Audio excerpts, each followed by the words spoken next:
Hello guys, কি অবস্থা? তো আজকে গেতাছি একখানে ডাব পাড়া জায়গায় টুর্নামেন্ট খেলিবেন নিগে। রাস্তাটার অবস্থা দেখছুন একবার একদম ভাঙ্গাচুরা, টোটালি মানে বালু চালু, কোনো রাস্তার হাল অবস্থা নাই। ওয়ার ভিতর দিয়ে মানে অমনি শখের ঠেলায় চকের ভিতর দিয়ে ভাঙ্গাচুরা কাঁচা রাস্তা দিয়ে যাওয়া স্টার্ট করে দিছি। এই নদীর পাড় দিয়ে যদিও মানে রাস্তা গুনে ভাঙ্গাচুরা, তাও কিন্তু ভিউটা একদম জাস্ট ওয়াও।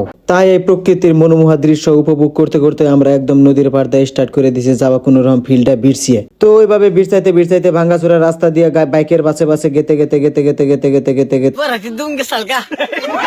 পরে ফিল্ডটা আর পরে দিয়ে প্লেয়ার নাম লেখবার দিছে। পরে কেউ লেখে না, পরে কাগজ আর কলমটা টান দিয়ে নিয়ে ভিড়ের উপরে ফালিয়া বেকের নাম লেখলাম। বেকে শর্মাই কইছে দিয়ে কি একটা কথা। পরে বলে এনে উদ্বোধনী করবো, উদ্বোধনীর জন্য বেকেরে খারিবার দিছিল। তো আমরাও লাইনে চেনে খারাইলাম, পরে গাড়িটা সেটা ফুটাইলো, পরে স্টার্ট। তোমার অনুভূতি কিনে গামছা ভাই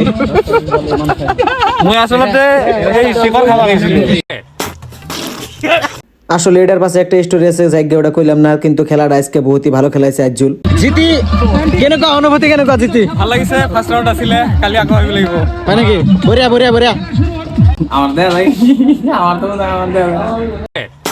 পরে খেলার থেকে এনে গেছিলাম বড়া খাবেন নিয়ে, পরে আজুল নিয়ে চাইলে যে কিছু বড়া টরা খাইলাম আর ঘোরাঘুরি করলাম, নানান তা আবি যাবি কি আর কই কয়টা কমু। তো আমার সব ভিউয়ার্স গো কাইন্ডলি রিকোয়েস্ট আমার ফলো করবেন। তো আজকের জন্য বাই বাই, দেখা হবে পরের ব্লগে।